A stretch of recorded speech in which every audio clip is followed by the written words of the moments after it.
Ao meu lado está Levi Rafael Cornélio, ele é superintendente do Procon Goiás.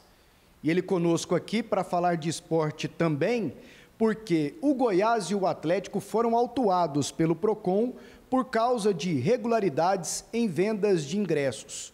E eu vou pedir ao Levi aqui que, por favor, a gente separe os dois assuntos. Primeiro, sobre o Atlético. Levi, quais são as irregularidades? Bom, primeiramente é importante dizer que a autuação só ocorreu mediante as denúncias dos próprios torcedores que encontraram dificuldades. Falando do Atlético Clube Goianiense, especificamente no jogo em que ele mandou aqui em Goiânia contra o São Paulo. As irregularidades encontradas foram, primeiramente, com relação à ausência de informações sobre o número de ingressos.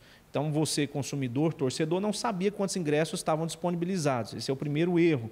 Segundo, para quem comprava os ingressos online, havia um valor de taxa no valor de R$ 22,50. Esse valor também não havia sido informado ao torcedor. E, por fim, aquela meia entrada para quem estivesse uniformizado, ou seja, o clube tem toda a liberdade de fazer a promoção que bem entender para atrair o torcedor para o estádio. O que nós estamos de olho isso não pode tolir os demais torcedores que não estivessem uniformizados, ou seja, a meia entrada legal. Então, com relação ao Atlético, esses foram as principais irregularidades encontradas. No caso da meia entrada legal, seria aquela com a carteirinha de estudante. Qual o mínimo que um clube deve disponibilizar? Olha, o Código de Defesa do Consumidor não é claro nesse sentido, mas cerca de 30% da carga de ingresso deve ser disponibilizada para as pessoas que se enquadrem nos requisitos da legislação de meia entrada. Por isso que deve se informar a quantidade de ingresso. Olha, vou colocar uma carga de ingresso de 30 mil, sendo que desses 30 mil, 10 mil será para meia entrada. E as demais, se você for uniformizado, você pode também pagar meia entrada. Entende? No caso do Atlético, ele não disponibilizou em nenhum momento essa meia entrada legal com a carteirinha? Pelo menos no jogo contra o São Paulo, que nós recebemos as informações, as denúncias e constatamos, não. Era só para quem estivesse uniformizado. Quais são as sanções aplicadas ao Atlético? Como está esse processo, Levi? Bom, o clube foi autuado, ou seja, entregamos a documentação no mesmo dia. Ele terá um prazo de 10 dias para apresentar justificativas. Nós queremos entender, porque às vezes aquilo que foi constatado não refletiu a realidade. Então o clube vai ter a oportunidade do contraditório, da ampla defesa, e aí sim, após a apresentação da defesa, é que nós, o nosso órgão julgador, sentará e vai julgar o processo.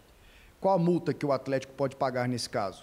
A multa varia de R$ 750 a 11 milhões, levando-se em consideração o potencial de lesão ao consumidor e o faturamento do clube. Bom, além do Atlético, problemas também com vendas de ingressos para jogos do Goiás. Quais são as irregularidades no caso do Goiás Esporte Clube? Do Goiás foi especificamente a ausência realmente da meia entrada legal. O clube não disponibilizou a meia entrada legal e colocou à venda apenas para quem estivesse vestido com a camisa do clube. Então, novamente eu ressalto, o clube tem a liberdade de fazer a promoção que bem entender para atrair o seu torcedor, desde que isso não venha a tolir o direito dos demais consumidores. Em qual jogo se foi constituída essa infração do Goiás?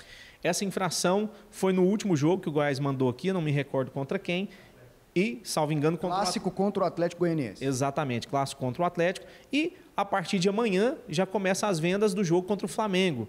Então, o que eu ressalto é o seguinte, o Procon Goiás está de portas abertas para receber as diretorias dos dois clubes, a fim de que a gente possa sentar e fazer um termo de ajustamento de conduta para que isso não ocorra. O Procon não quer multar ninguém. A gente quer que o consumidor seja respeitado e, acima de tudo, que o torcedor tenha a liberdade e a comodidade. Não estamos aqui para criar problemas. Então, o Procon está de portas abertas para receber as duas diretorias para tratar do assunto. No caso das infrações do jogo contra o Atlético Goianiense, qual a multa que o Goiás pode ter que pagar? Da mesma forma, varia de R$ 750 a 11 milhões, levando-se em consideração o faturamento do clube. Sobre a venda para o jogo contra o Flamengo domingo à noite, que começa já nesta quarta-feira, vocês farão uma fiscalização prévia ou vão aguardar denúncias do consumidor? Não, como eu disse, o PROCON não é um órgão arrecadador, nós não temos interesse de aplicar multa. O que nós queremos é que o consumidor seja respeitado e não queremos causar transtornos aos clubes. Então, a partir de amanhã, nós faremos sim a fiscalização e estamos de portas abertas para auxiliar os clubes também na comercialização disso, né? Colocando à disposição o nosso corpo técnico, jurídico e dizer o que é legal, quais são os requisitos para que eles possam comercializar os ingressos. Nos casos de Atlético e Goiás, eles foram notificados quando e eles têm até quando para recorrer e entrar em contato com vocês do PROCON? No caso do Atlético, ele foi notificado no último dia 26/8, né? Então, em tese, ele tem agora até o próximo dia 9, salvo engano, para apresentar a defesa. No caso do Goiás, eles foram notificados agora no início da semana, então terão 10 dias a partir daí. O consumidor / torcedor, Levi, que se sentir lesado nesse caso, qual o canal dele de comunicação com o PROCON Goiás? Nós temos o meio de comunicação direto, que é por meio do 151, nossos plantonistas estão lá de bate-pronto para te atender, e também via PROCON Web. Nesse caso das denúncias de venda de ingresso, é importante que você faça a denúncia por telefone, por ser mais célere, e a nossa equipe estará de prontidão para que você, torcedor, possa ter a comodidade de se divertir, mas sem, contudo, ter o seu direito tolhido.